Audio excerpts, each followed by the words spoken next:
तो सर हम लोग को लगा कहीं ना कहीं अब सरकार सारी नौकरियां बेच रही है। तो हम लोग को लगा कि नहीं, अब नहीं, अब सर से पानी ऊपर चला जा रहा है। 2019 से जेएमएम प्लस कांग्रेस की सरकार आई है। जब से ये सरकार बनी है 2019 से, तब से तमाम जितनी सारी भी एग्जाम हुई है इनके रीजन में, उसका कोई भी एग्जाम सिंगल पेपर नहीं है सर जिसमें करप्शन ना हुआ। हम लोग साफ साफ मांगे हैं कि वो टीडीपीएल एजेंसी है, टीडीपीएल एजेंसी के तहत जितने भी एग्जाम हो और जितने भी एग्जाम है उसको तत्काल रद्द करना होगा।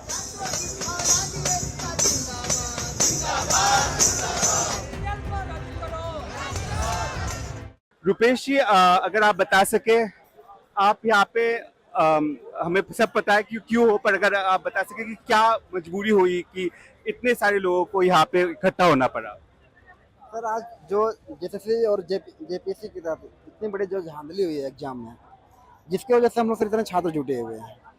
हम लोग से इससे पहले ही जैसे सीजीएल में आवाज उठाए हुए थे सरकार को, लेकिन सरकार उसमें हम लोग नजरअंदाज कर दी।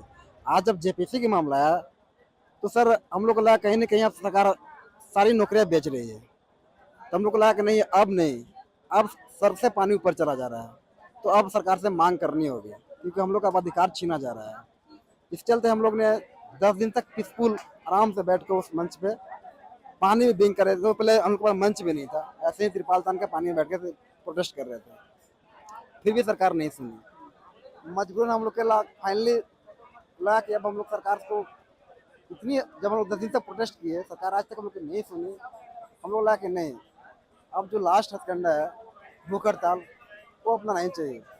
तो फिर हम लोग फाइनली डिसीजन किए कि नहीं, कल से हम लोग भूख हड़ताल करते हैं। तो कल से हम लोग सिर्फ भूख हड़ताल पर बैठे हुए हैं, इतने सारे बच्चे, 4 हम लोग बैठे हुए हैं। ये जो सबर का जो ये सबर आपने कहा कि सर के ऊपर चली गई है, और हम भी सुन रहे थे जब कि 2000 से तो शुरू हुई है झारखंड की हिस्ट्री, और उसमें 14 एग्जाम्स हुआ है, उसमें से एक भी कोई एग्जाम नहीं हुआ जिसमें कोई घपला नहीं था।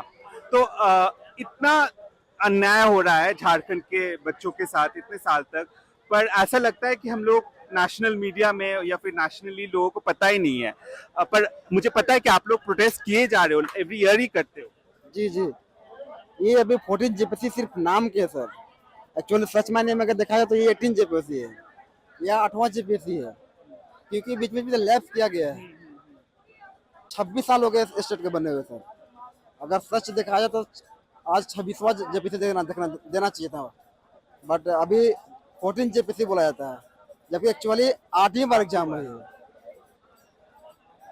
और ये जो झारखंड के युवा में इतनी निराशा की जो ये हो गई है, मुझे समझ में आ रहा है कि बहुत दिन की मतलब बहुत दिन से सब्र रखने के बाद आप लोगों को अब इस स्टेज में आप लोग आए हो।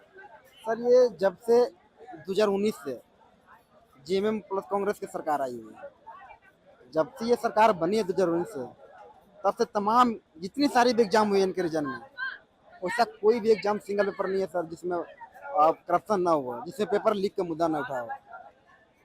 बट सर सरकार को हम लोग जब जब जब आवाज उठाते हैं, सरकार सिर्फ अपनी लगा बोलते हैं, वो सीआई टीम गठित करती है और हम लोग को सिर्फ आवाज दबा देती है। हम लोग इससे पहले जैसे सीजीएल का आवाज उठाया था, दबा देती है मतलब क्या, कैसे दबा देती है? जैसे कि बता रहे थे कि जैसे सीजीएल हम लोग एग्जाम दिए थे, जब हम लोग एग्जाम देने जैसे गए, उस दिन हुआ कि नेट बंद कर दिया था। पूरी स्टेट की नेट बंद होती है, नेट सर बंद होती है, और नेट बंद करके और पेपर को बाहर आउट किया जाता है। बहुत सारे लड़का उसमें 120 लड़का पकड़ाता भी है, बट सरकार कभी एक्सेप्ट नहीं करती है। क्यों? क्योंकि उसमें सोशल मीडिया का उपयोग नहीं हो रहा था, तो ज़्यादा वायरल हुआ नहीं। जब हम लोग नेक्स्ट डे एग्जाम देकर जब रिटर्न घर आए, तो कुछ कुछ सोशल मीडिया पाने लगा कि यहाँ क्वेश्चन पढ़ा गया।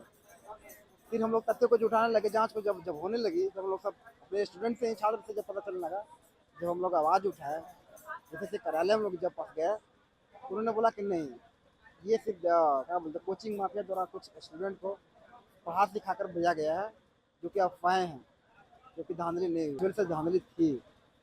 क्योंकि सर जैसे सीजीएल इतनी बड़ी सर, मतलब इतनी बड़ी हम लोग के लिए जॉब थी सर, 2015 के वैकेंसी थी।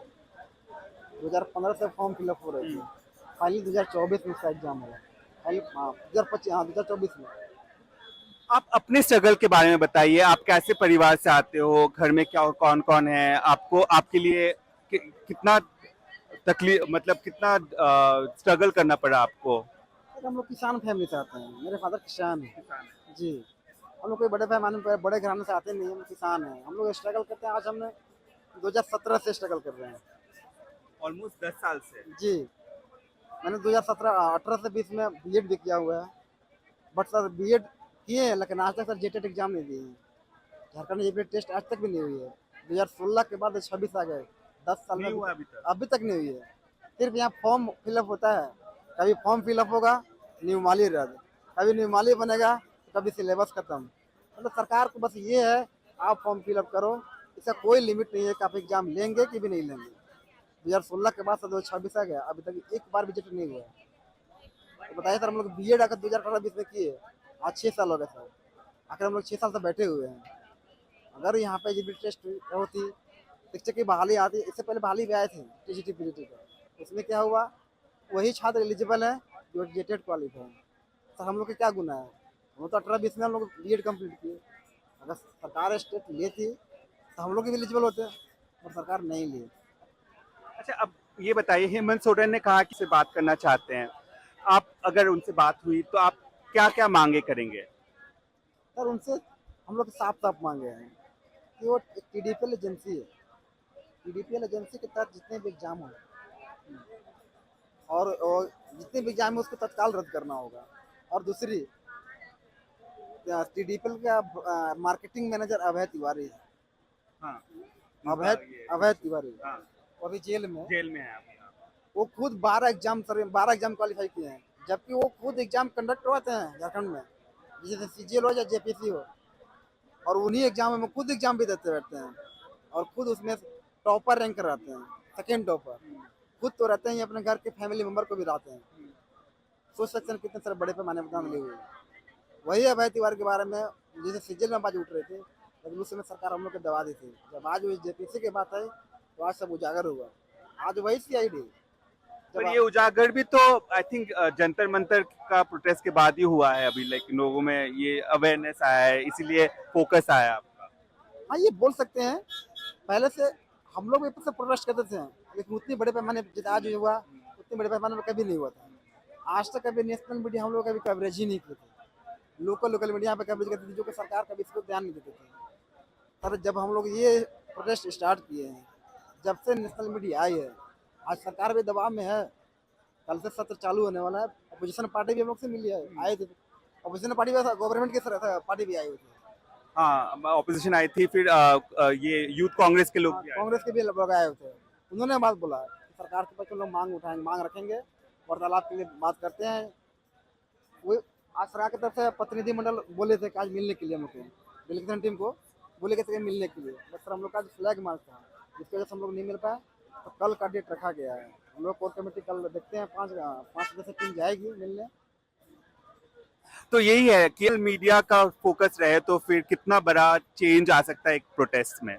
बहुत पा सकता है सरकार को, मेरा मतलब कि जब आज से नहीं सर, 26 साल हो गए झारखंड बने हुए। नहीं, मैं कह रहा हूँ कि आप नेशनल मीडिया को क्या कहना चाहेंगे कि ऐसे प्रोटेस्ट में को ध्यान दे, ये आप बोलना चाहेंगे? सर नेशनल, मेरा मतलब सर जो नेशनल मीडिया है, जो ये सब नेशनल मीडिया सर जो न्यूज कवर करके दिखाती है सर, इसको लोकतंत्र का चौथा स्तंभ भी माना जाता है सर। जब तक ये नेशनल, जैसे आज हम लोग जो प्रोटेस्ट हुई, अगर यहाँ में अगर नेशनल मीडिया अगर नहीं आती, इसको भी दबा दिया जाता है। क्योंकि सर सरकार ये अपने मनमानी तरीके से हर बार की है। आज 26 साल हो गए हैं सर, 19 से इनकी सरकार आ रही है। 2019 से सर सिंगल पेपर नहीं होगा जिसमें इनका करप्शन नहीं होगा, हर एक पेपर में होगी।